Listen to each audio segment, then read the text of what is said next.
할렐루야,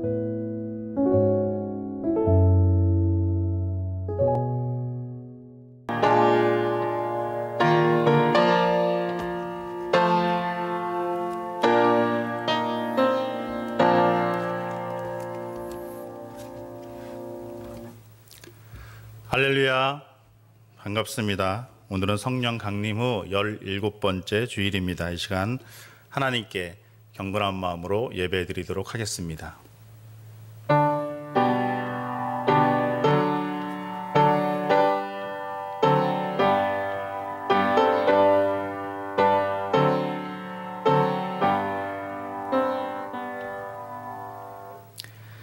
이날은 여호와께서 정하신 것이라 이날에 우리가 즐거워하고 기뻐하리로다.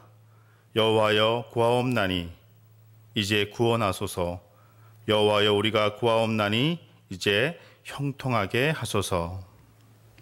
아멘.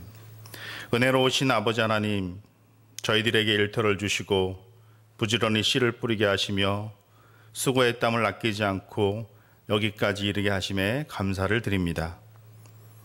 무더운 여름을 지나 이제는 우리가 애쓰며 가꾸었던 모든 일들이 결실로 익어가는 그런 계절이 되었습니다. 봄과 여름이 지나는 동안 최선을 다하여 살게 하시다가 오늘 이렇게 거룩한 주일을 맞이하여 예배의 자리로 불러주시니 감사합니다. 세상의 모든 땀과 눈물과 수고를 내려놓고 이 시간 오직 주님만을 바라보며 평안 중에 예배하게 인도하여 주옵소서. 예수님의 이름으로 기원하옵나이다. 아멘. 우리 다 같이 일어나셔서 찬송가 21장 찬양하도록 하겠습니다.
서신 채로 머리 숙여 감사와 참회의 기도를 드리겠습니다.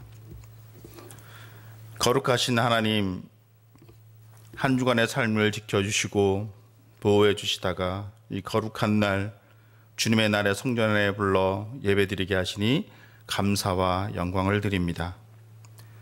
자비로우신 아버지 하나님, 내가 손이 짧아 너희를 구원하지 못하는 것이 아니라 오직 너와 나 사이에 죄가 있으므로 내가 너희의 소리를 듣지 아니하노라 하신 말씀을 기억합니다. 저희들이 찬송하기 전에, 하나님 앞에 간구하기 전에 하나님과 저희들 사이를 가로막고 있는 죄악이 존재할까 두렵습니다.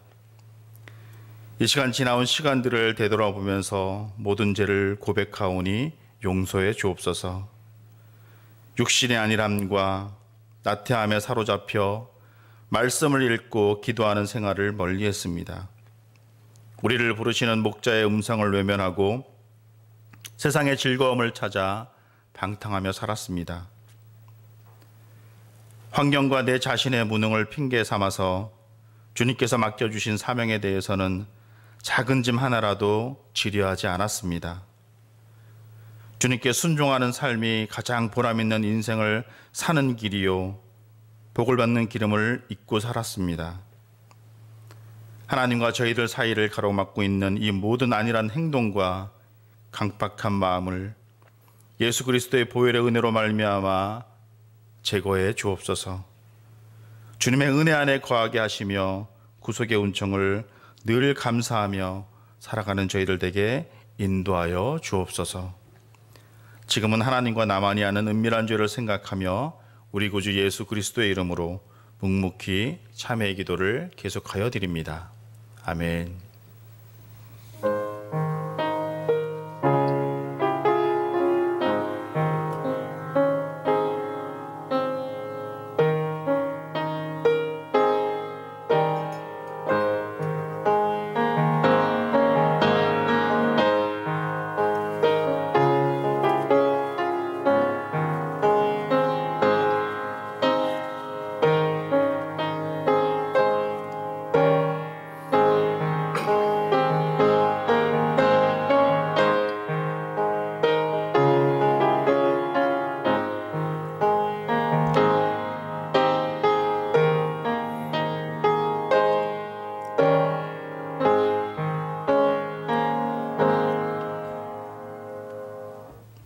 이제 그리스도 예수 안에 있는 자에게는 결코 정죄함이 없나니 이는 그리스도 예수 안에 있는 생명의 성령의 법이 죄와 사망의 법에서 너를 해방하였음이라.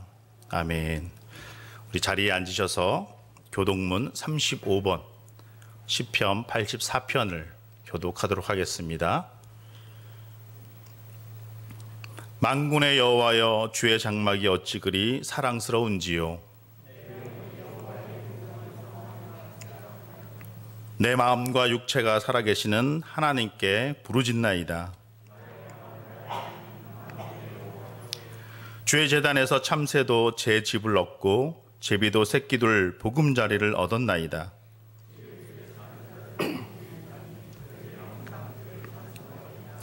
주께 힘을 얻고 그 마음에 시온의 대로가 있는 자는 복이 있나이다. 그곳에 많은 샘이 있을 것이며 이른 비가 복을 채워주나이다.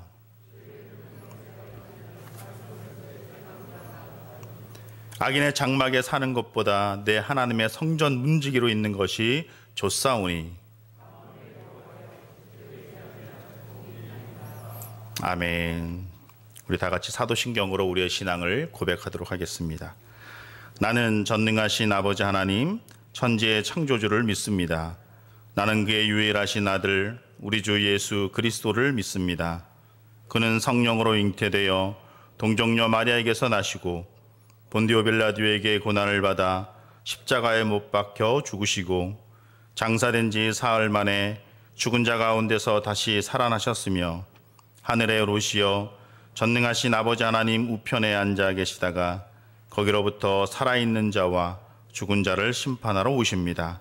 나는 성령을 믿으며 거룩한 공교회와 성도의 교제와 죄를 용서받는 것과 몸의 부활과 영생을 믿습니다. 아멘. 찬송가 254장 찬양하도록 하겠습니다.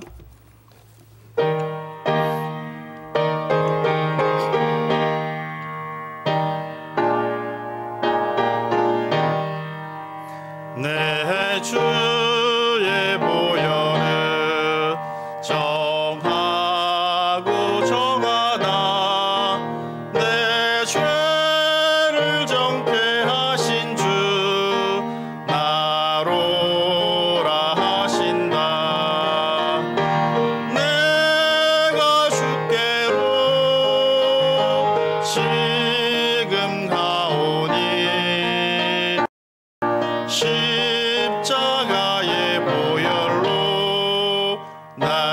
씻어 주소서.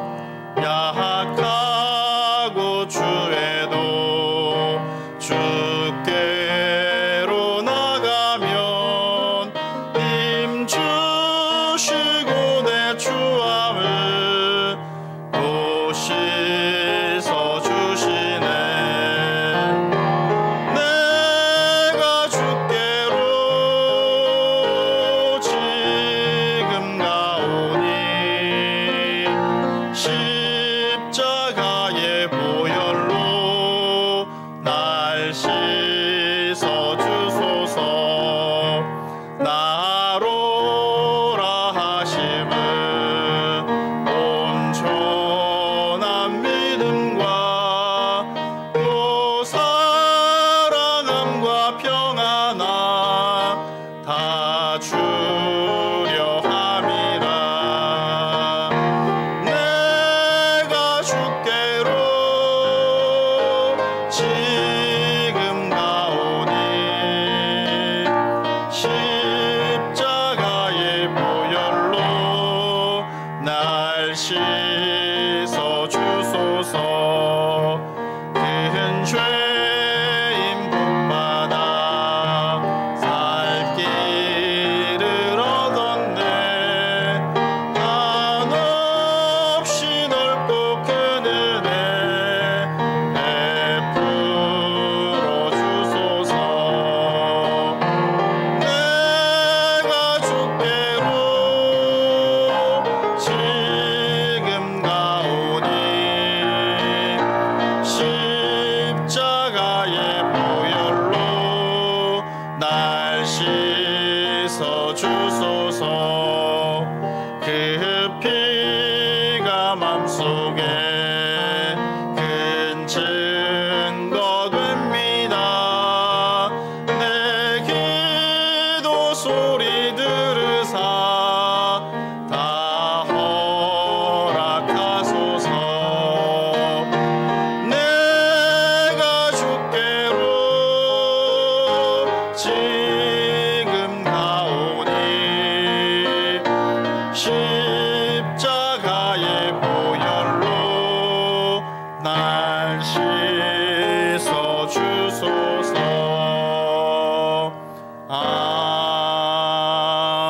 아멘.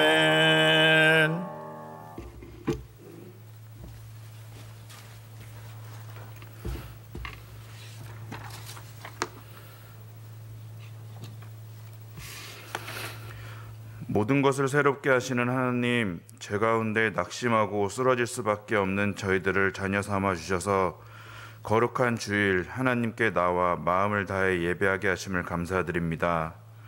오늘 이 시간 저희들에게 임재하여 주셔서 오직 하나님께만 영광 돌리는 귀한 예배 시간 되게 하여 주시옵소서. 저희는 십자가 피 흘림으로 구원하신 주님의 은혜를 받은 자들이면서도 주님의 말씀에 불순종하며 방탕한 삶을 살았음을 고백합니다. 저희들의 죄를 저희들이 진정으로 회개하기를 소망하오니 더러워진 마음을 정결케 하시어 진심으로 주님께 예배드릴 수 있도록 도와주시옵소서. 다 함께 모여 서로를 위로하고 기뻐해야 하는 추석이지만 코로나로 인해 함께할 수 없는 상황이 마음이 아픕니다. 특별히 추석 명절을 앞두고 어려움과 위기를 겪고 명절을 기뻐할 수 없는 영혼들이 있다면 그들을 위로해 주시옵소서. 추석을 즐길 수 없이 외로움에 있는 사람들, 친지 방문으로 들떠있던 사람들, 여행을 기대하던 사람들 모두의 분주했던 마음을 내려놓고 오늘 이 예배에서 주님의 음성에 귀 기울일 수 있도록 기도합니다. 코로나로 인해 무너진 전 세계의 경제와 사회 문화 등 저희가 모르는 모든 상황들까지 주님께서 만져주셔서 회복이 일어나게 하여 주시옵소서. 특별히 바라는 것은 세상 가운데 예배의 경건함이 비난받지 않게 하시고 주님 앞에서 다시 거룩함을 회복하는 진정한 회개와 부흥의 불길이 일어나게 하여 주시옵소서. 이 시간 교회와 예배를 위하여 헌신적으로 봉사하는 손길들 주님 기억하여 주시고 귀하신 주님의 사랑 안에서 날마다 승리할 수 있도록 은혜 더하여 주시옵소서. 오늘도 목사님께서 주님의 말씀을 대언하실 때 저희 심령의 귀한 은혜의 말씀이 되도록 축복하여 주시옵소서. 귀한 말씀으로 늘 승리하는 역사가 있게 해 주시옵소서. 이 모든 말씀 예수님 이름으로 기도합니다. 하늘에 계신 우리 아버지, 아버지의 이름을 거룩하게 하시며 아버지의 나라가 오게 하시며 아버지의 뜻이 하늘에서와 같이 땅에서도 이루어지게 하소서. 오늘 우리에게 일용할 양식을 주시고 우리가 우리에게 잘못한 사람을 용서하여 준 것 같이 우리 죄를 용서하여 주시고 우리를 시험에 빠지지 않게 하시고 악에서 구하소서. 나라와 권능과 영광이 영원히 아버지의 것입니다. 아멘.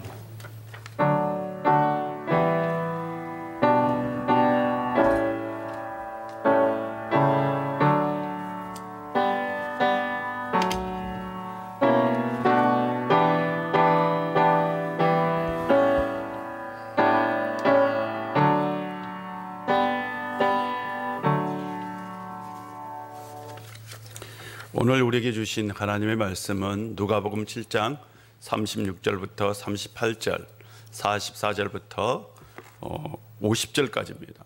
44절부터 50절까지입니다. 하나님 말씀 봉독합니다.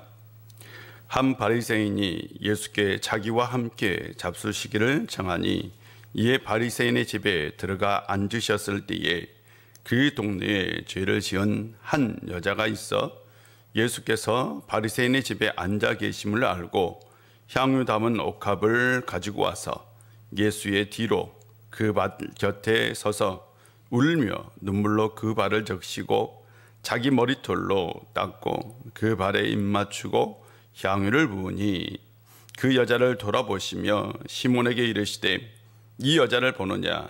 내가 내 집에 들어올 때에 너는 내게 발 씻을 물도 주지 아니하였으되 이 여자는 눈물로 내 발을 적시고 그 머리털로 닦았으며 너는 내게 입 맞추지 아니하였으되 그는 내가 들어올 때부터 내 발에 입 맞추기를 그치지 아니하였으며 너는 내 머리에 감난유도 붓지 아니하였으되 그는 향유를 내 발에 부었느니라.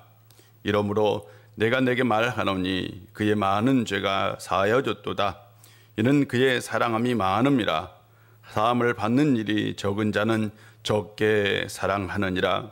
이에 여자에게 이르시되 내 죄 사함을 받았느니라 하시니 함께 앉아 있는 자들이 속으로 말하되 이는 누구기에 죄도 사하는가 하더라. 예수께서 여자에게 이르시되 내 믿음이 너를 구원하였으니 평안히 가라 하시니라. 아멘. 어떤 나이가 많은 그리스도인이 있었습니다. 일평생 신앙생활을 했고요. 직분도 받고 봉사도 참 열심히 했습니다. 그런데 자신의 삶에 대해서 생각해 보니 평안도 없고 구원의 확신도 없었던 겁니다. 어느 날 암으로 죽어가는 젊은 성도를 신방하게 되었어요. 신방을 받는 그의 모습을 보니 참 밝고 평안했어요. 고통 중에서도 정말 평안했었어요. 그래서 물었어요. 어떻게 이런 상황 속에서 그런 평안한 마음을 가질 수 있느냐라고 물었어요. 그가 대답합니다. 예수님 때문입니다. 예수님은 나의 왕이십니다. 그분이 나를 구원했으며 제가 더 바랄 것이 무엇이 있겠습니까? 라고 대답을 했어요. 그는 자신의 구원에 대한 분명한 확신이 있었고 그는 투명 중에도 여전히 예수님을 왕으로 인생의 주인으로 모시고 있었던 것입니다. 그는 자신의 삶을 돌아보았어요. 그는 예수님을 믿는다고 말하면서도 삶의 중심에는 예수님이 없었던 거죠. 예수님이 인생의 주인이 아니라 자신이 인생의 주인이었던 겁니다. 그러니 늘 삶 가운데 평안도 기쁨도 감사도 없었고요. 두려움과 걱정만이 가득했던 겁니다. 만약 우리의 삶에 예수님이 없다면 엉망진창일 겁니다. 억만금을 가져도 행복하지 않을 겁니다. 좋은 일을 해도 무의미할 것입니다. 하고 싶은 일을 해도 무가치할 것입니다. 예수님이 우리의 인생에 없다면 무기력에 빠지고 두려움에 사로잡힐 겁니다. 실상 예수가 없는 삶은 아무리 화려해 보일지라도 아무것도 아닙니다. 성공하고 부자가 된다 해도 쓸데없는 겁니다. 쓰레기통에 버려진 쓰레기에 불과합니다. 그러나 예수님이 있는 삶은 다릅니다. 원하지 않는 일을 한다 할지라도 의미 있는 일이 될 것입니다. 좋아하지 않는 일을 해도 가치 있는 일이 될 것입니다. 사소한 일을 해도 소명이 될 것입니다.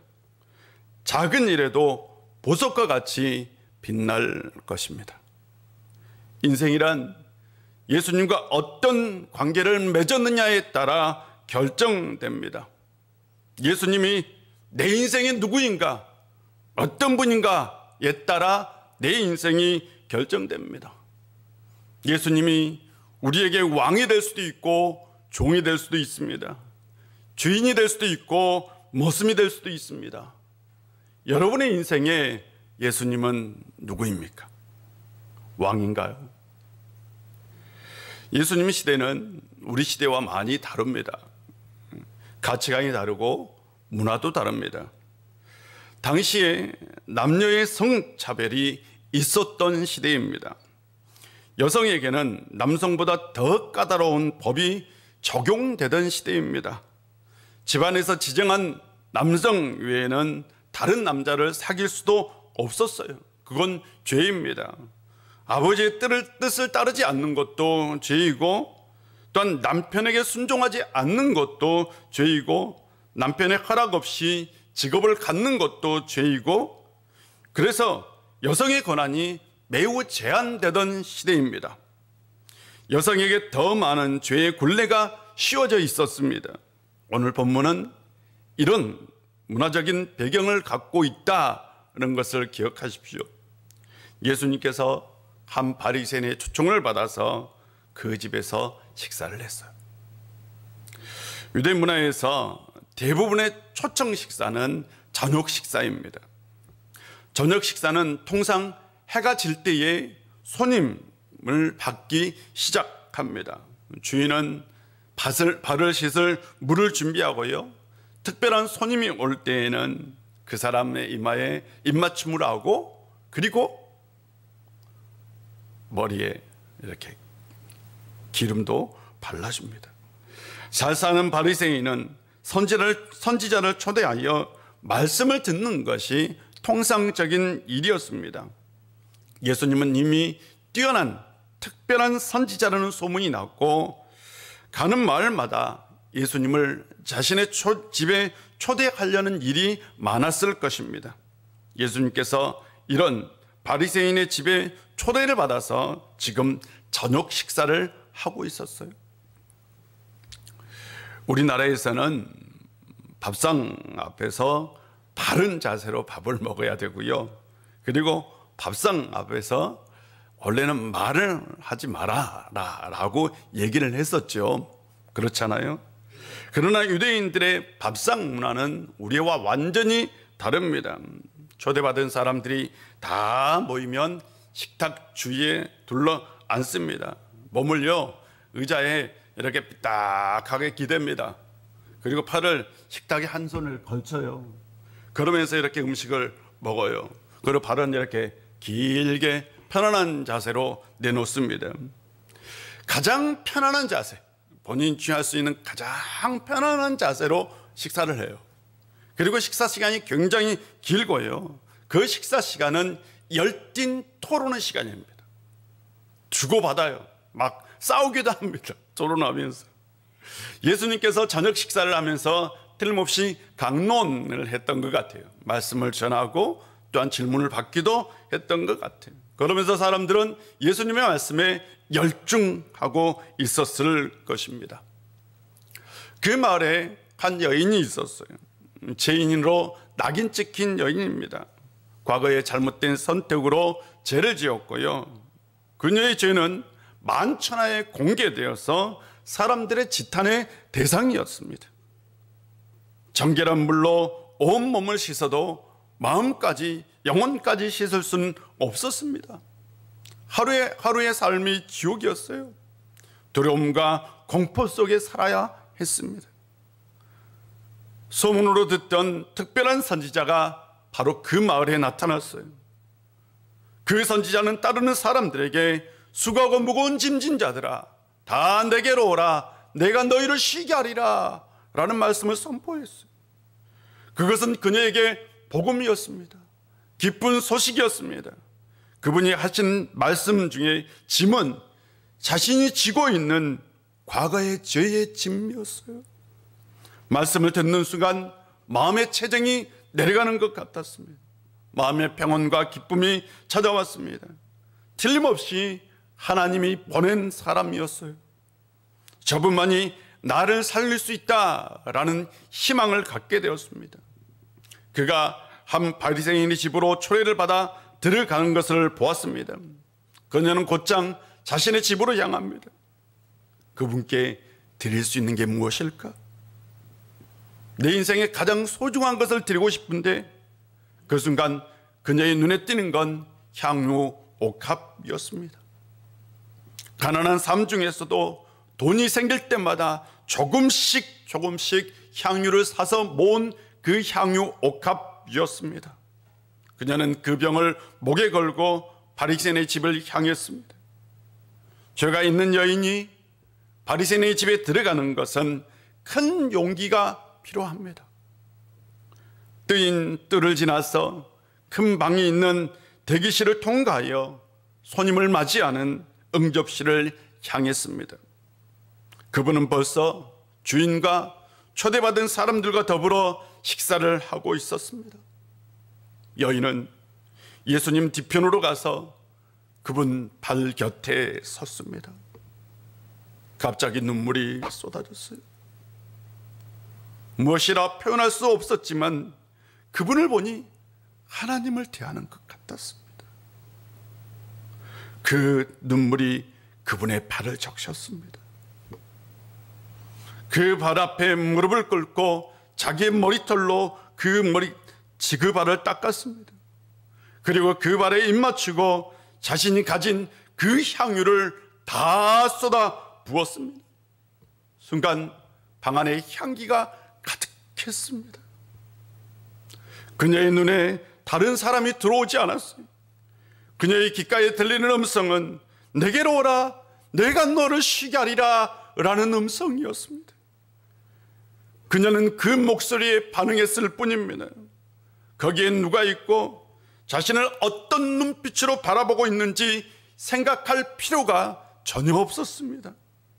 사람들의 저주의 시선, 차가운 시선은 전혀 문제가 되지 않았습니다. 지금 그녀에게는 오직 한 분뿐이었습니다. 오직 예수. 지금 그분의 발 곁에 섰습니다. 그녀는 자신이 드릴 수 있는 최고를 드렸습니다. 그래서 그녀는 자신이 가진 그 향유 옥합을 다 쏟아부었어요. 그것은 오로지 그분을 향한 감사와 경배였어요. 그 순간 그분은 왕이었어요. 그녀는 자신의 모든 것을 왕께 드렸던 거예요. 그것이 최고의 경배였습니다. 여러분, 지금 여러분도 예배를 드립니다. 어떤 마음으로, 어떤 자세로 예배를 드립니까? 여러분의 예배가 하나님께 드려지는 최고의 예배입니까? 아니면 남들의 시선을 아직도 의식하고 있습니까? 오직 하나님만 바라보십시오. 오직 주님만 바라보십시오. 그리고 하나님 앞에, 주님 앞에 최고의 예배를 드릴 수 있는 성도님들이 되시기를 바랍니다. 향유가 부어지는 동안 그녀는 아무 말도 하지 않았어요. 주님도 아무 말씀도 없었어요.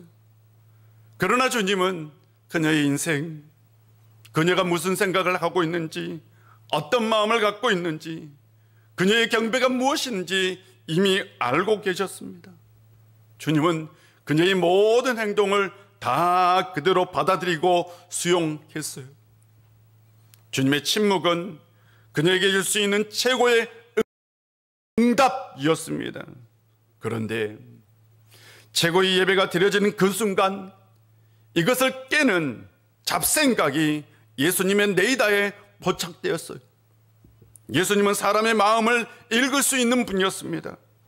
집주인이었던 시몬은 전혀 다른 생각을 품고 있었습니다. 이 사람이 만일 선지자라면 자기를 만지는 이 여자가 누구며 죄인인 줄 알았으리라 라는 마음을 품었어요. 이 여인이 죄인이고 그가 특별한 선지자라면 그걸 허용해서는 안 된다는 마음을 품은 거였어요. 예수님께서 그 생각을 아시고 시몬아, 내가 내게 이럴 말이 있다. 돈을 빌려주는 사람에게 빚진 자 둘이 있었는데 한 사람은 50데나리온, 한 사람은 500데나리온 빚을 졌는데 갚을 것이 없으므로 둘 다 탕감해 주었다. 둘 중에 누가 더 사랑하겠느냐? 시몬이 대답합니다. 제 생각에는 많이 탕감받은 사람입니다. 주님께서 대답하셔요. 내 판단이 옳다. 순간 그 방에 정적이 일렀어요. 그 방 안에 있는 모든 사람들은 예수님께서 무엇을 말씀하고 있는지를 아셨습니다. 주님은 사랑의 눈빛으로 다시 그녀를 바라보았습니다. 그리고 말씀하십니다. 이 여자를 보느냐? 내가 내 집에 들어올 때에 너는 내 발을 씻을 물도 주지 아니하였으되 이 여자는 눈물로 내 발을 적시고 그 머리털로 닦았으며 너는 내게 입맞추지 아니하였으되 그는 내가 들어올 때부터 내 발에 입맞추기를 그치지 아니하였으며 너는 내 머리에 감람유도 붓지 아니하였으되 그는 향유를 내 발에 부었느니라. 내가 내게 말하노니 그의 많은 죄가 사여졌도다. 이는 그의 사랑함이 많음이라. 사함을 받는 일이 적은 자는 적게 사랑하느니라. 예수님 참 대단하시죠? 대단하시지 않습니까? 사람의 눈치를 보지 않습니다. 자신을 초청한 이 시몬을요 깔아뭉개버린 거죠. 오히려 죄가 많은 이 여인을 칭찬했어요. 이런 시대에, 만약 이 시대에 이런 일이 있었다면 예수가 바리새인을 천대하고 죄인을 우대했다. 그는 역시 세리와 죄인의 친구다. 거짓 보도, 비방 보도, 대서특별 했을 겁니다. 예수님께서 이 시대의 기자들을 만나지 않아서 참 다행이에요. 시몬은 바리새인이고 의로운 사람이고 흠이 없는 사람입니다. 율법의 완전한 사람이에요. 백성들로부터 칭찬과 존경을 받는 사람이었어요. 그가 예수님을 초대했습니다. 여인은 죄를 지었고 사람들에게 죄인이라 낙이 찍혔고 사람들의 비방과 조롱 속에 사는 여인, 눈물로 사는 여인이었습니다. 그녀는 예수님을 초대하지도 않았습니다. 누가 더 칭찬을 받아야 할까요? 당연히 시몬이 칭찬을 받아야 합니다. 그런데 여인이 칭찬을 받은 거죠. 이것은 누가 더 사랑하느냐의 문제입니다. 어떤 두 명의 친구가 있었어요. 한 친구의 어머니가 병원에 입원을 해서 수술을 받게 되었어요. 그런데 병원비가 없는 거예요. 그래서 친구에게 돈을 빌렸어요. 친구야, 엄마가 병원에 입원했다. 수술을 해야 되는데 돈을 좀 빌려다오. 친구가 돈을 빌려주었어요. 그리고 시간이 한참 흐른 다음에 이 빌려준 친구가 결혼을 하게 되었어요. 바로 그 결혼식 때 축사를, 이 친구, 돈을 빌린 친구가 축사를 하면서 이렇게 얘기합니다. 친구야, 그때 참 고마웠다. 정말 큰 힘이 되었다. 그때 도움 준 것에 10배를 넣었다. 뭔 말인지 모르겠어요. 자기가 축의금을 했는데 그때 병원비의 10배의 축의금을 했다라는 거예요. 와, 참 멋지더라고요. 정말 멋지더라고요. 이게 유튜브에 나와요. 어머니의 생명을 구해준 친구에게 10배로 보답한 거예요. 받은 사랑만큼 어떻게 해요? 더 크게 베풀어 버린 거죠. 받은 사랑의 차이인 거죠. 시몬과 여인의 차이는 받은 사랑의 차이입니다.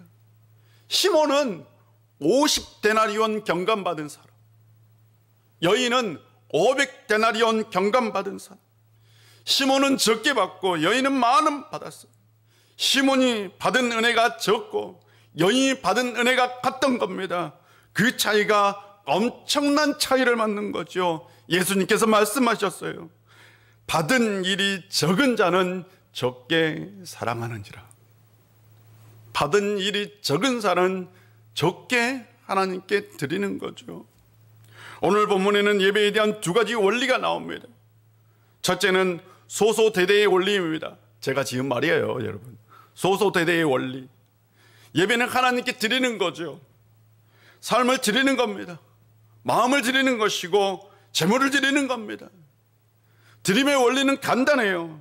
적게 받은 사람은 적게 드리고 많이 받은 사람은 많이 드리는 소소대대의 원리입니다. 드림에는 꼭 재물만이 있는 건 아닙니다. 마음도 있고 삶도 있고 영혼도 있습니다. 예배를 드리는 여러분의 모습을 보면 여러분이 얼마나 받았는지를 알 수 있어요. 그 사람이 얼마나 하나님의 사랑을 알고 있는지, 얼마나 하나님을 사모하는지도 알 수 있어요. 하나님을 사랑하는 사람은 예배 그 자체를 사모합니다. 말씀을 귀하게 여겨요. 예배의 자세가 다릅니다. 절대요, 하나님 앞에서 딴짓을 피우거나 졸지도 않아요. 예배가 너무나 귀하기 때문입니다. 이 시간이 너무나 소중하기 때문입니다. 내가 받은 만큼 하나님께 드리는 거죠. 두 번째로는 사소치대의 원리입니다. 작은 것을 버리고 큰 걸 얻는 거죠. 여인은 향유 옥합을 드렸어요. 물론 자신의 인생의 가장 큰 것이지만 그녀는 더 큰 것을 얻었어요. 죄사함과 평안입니다. 그녀는 물질적인 것을 포기하고요, 영적인 것을 얻었어요.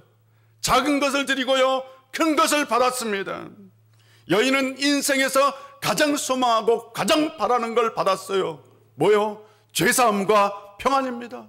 한 번도 누릴 수 없는 그 평안함을 누리게 되었어요. 늘 죄의 굴레에 빠져 있었는데 죄사함의 은혜를 받은 거죠. 우리 주님께서 그녀에게 주신 겁니다.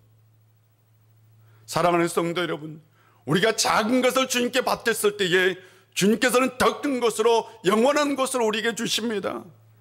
이 사소치대의 원리를 가지고 예배드릴 수 있는 성도님들 되시기를 바랍니다. 예배학자 마르바 더는 이렇게 얘기합니다. 우리 시대의 가장 큰 문제는 우리가 우주의 주인에게 지나치게 무관심한 것이다.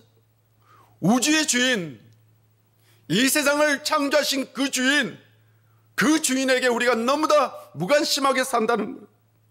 우리는 우주의 주인이시오 전능하신 하나님을 언뜻 뵙기만 해도 바닥에 엎드릴 수밖에 없을 것이다. 우리가 하나님을 보는 그 순간 우리는 그 앞에 엎드릴 수밖에 없을 것이다 라는 거죠. 예배는 우리가 전능하신 하나님 앞에 서는 것이죠. 하나님 앞에 찬송하고 하나님께 기도하고 하나님 앞에 헌금을 드리는 겁니다. 하나님의 말씀을 듣고 하나님이 택한 설교자를 통해서 성경 말씀을 해석하는 걸 듣는 겁니다.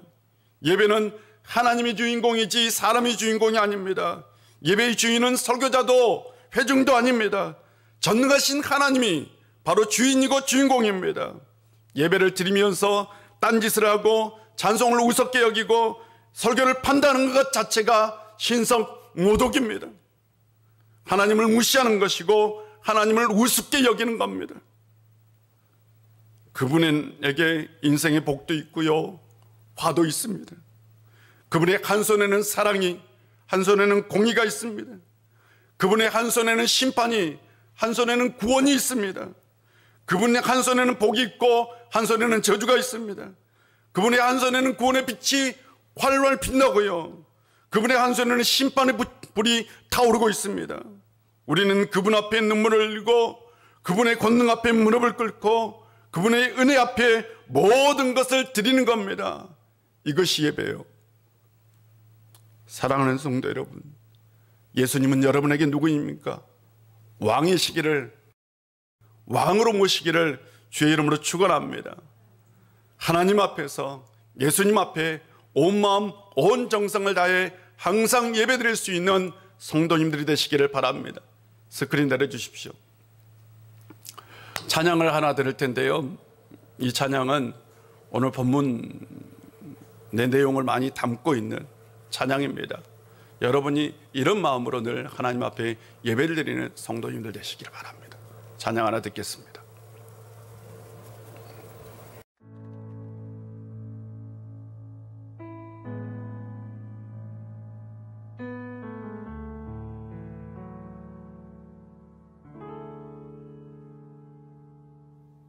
주 발 앞에 무릎 꿇고 그 사랑에 남기네. 어떤 말도 그 어떤 소리도 그 발 앞에서 잠잠해지네.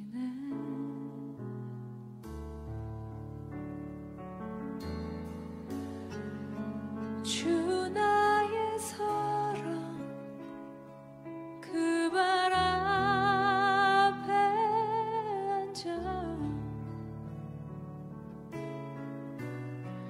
내 모든 기도는 사랑의 노래가 되네.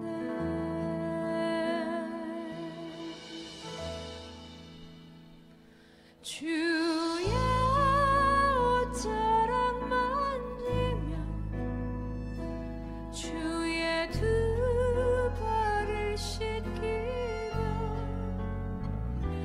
주님 그 발에 입 맞추며 나의 왕관을 놓으리. 주의 옷자락 만지며 주의 두 발을 씻기며 주님 그 발에 입 맞추며 나의 왕관을 놓으리.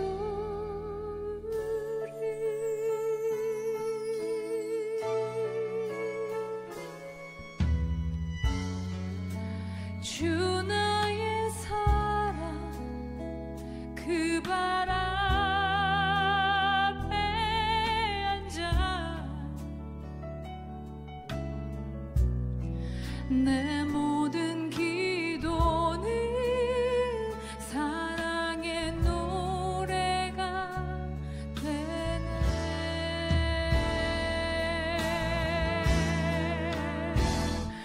주의 옷자락 만지며 주의 두 발을 씻기며 주님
하나님 아버지,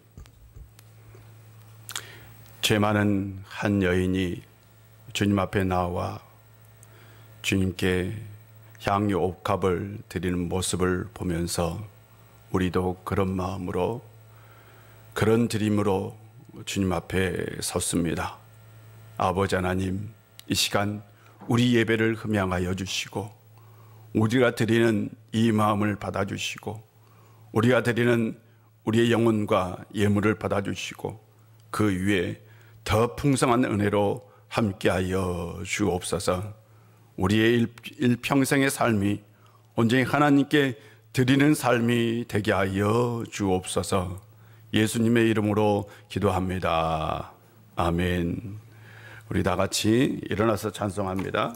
찬송가 211장입니다.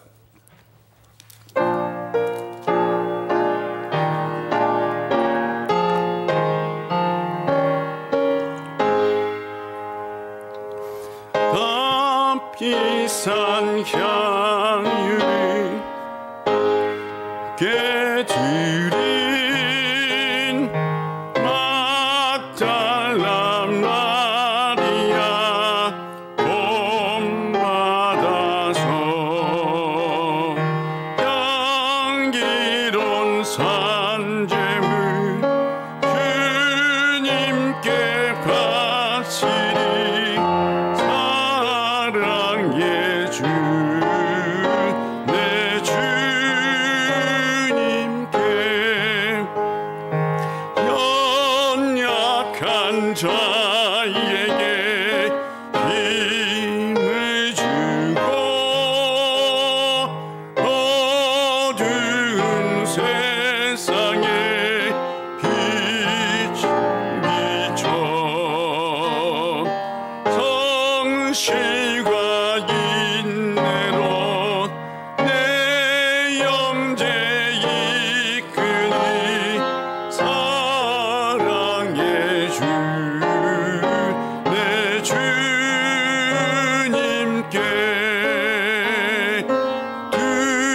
두려운 마음에 소망 주고 슬픔에 쌓인 자 위로가며 길 잃은 자들을 친절히 이끌리 사랑의 주 내 주님께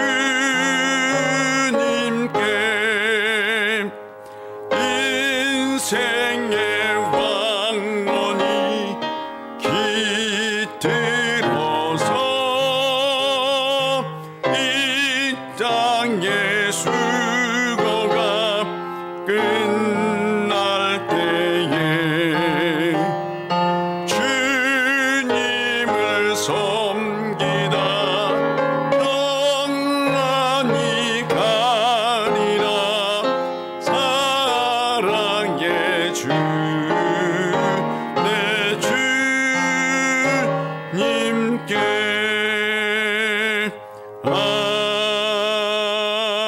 아멘.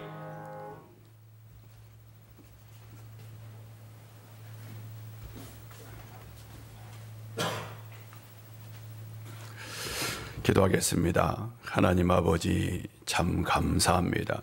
한 주간 저희들을 지켜주시고 보호해주시고 은혜로 함께해 주셔서 우리가 건강하고 평안하게 살았습니다.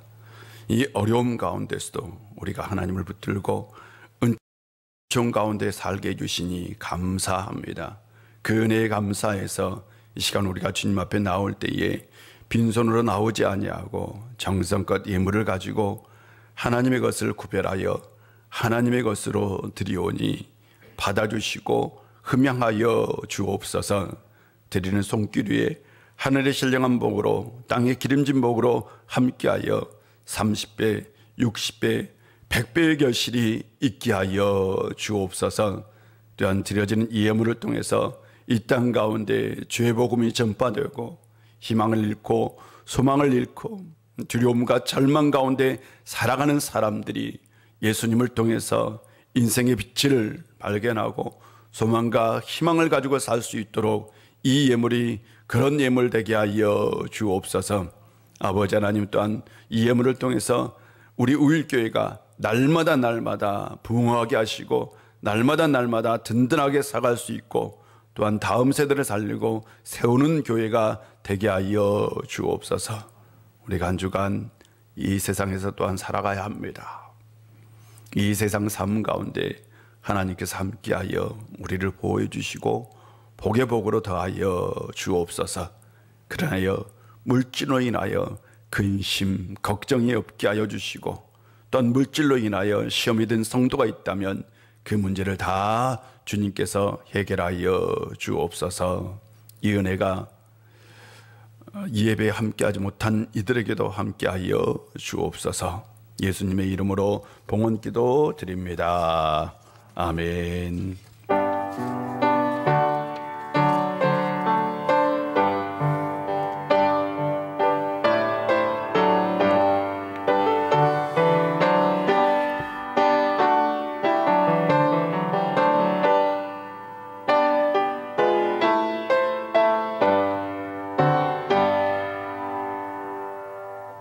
자리에 앉아주시고요. 교회 소식을 전해드리겠습니다. 이달 말까지 우리가 예배를 이렇게 1부부터 4부까지 동일한 예배로 드립니다. 여러분 꼭 자기가 해당이 되는 교구 예배에 꼭 참여해 주셨으면 좋겠고 혹시 그렇지 못하면 다른 예배에도 참여해도 되겠습니다. 추석 명절인데요. 명절 예배 순서지 만들었습니다. 그래서 한 장 안 가져가도 돼요. 필요한 만큼 가족 수만큼 가져가셔도 됩니다. 그래서 가족들과 갖고 예배를 드려주시고요. 이성애 권사님 성경 통독해 주셨습니다. 나머지 강권의 주보를 참고해 주시고 우리 다 같이 일어나셔서 우리는 오직 예수 오직 믿음으로 살아야 합니다. 나는 오직 예수 오직 믿음으로 살겠습니다. 우리는 오직 예수 오직 믿음으로 살아야 합니다. 나는 오직 예수 오직 믿음으로 살겠습니다. 아멘.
십자가의 은혜로 우리를 구원해 주시고 죄사함의 은총을 주시고 영생을 선물로 주신 우리 구주 예수 그리스도의 놀라우신 은혜와 우리 아버지 하나님의 크신 사랑과 성령님의 함께 하심의 역사가 인생의 전부를 드리는 예배, 최고의 경배를 통해서 하나님께 영적인 은혜를 받고 이 세상 속에서 기쁨과 소망을 가지고 살기를 원하는 우리 우일의 모든 권속들과 그들의 삶의 터전과 모든 가정 위에 그리고 이 나라와 이 민족과 온 백성 위에 이제부터 영원히 함께 하시기를 간절히 축원하옵나이다. 아멘.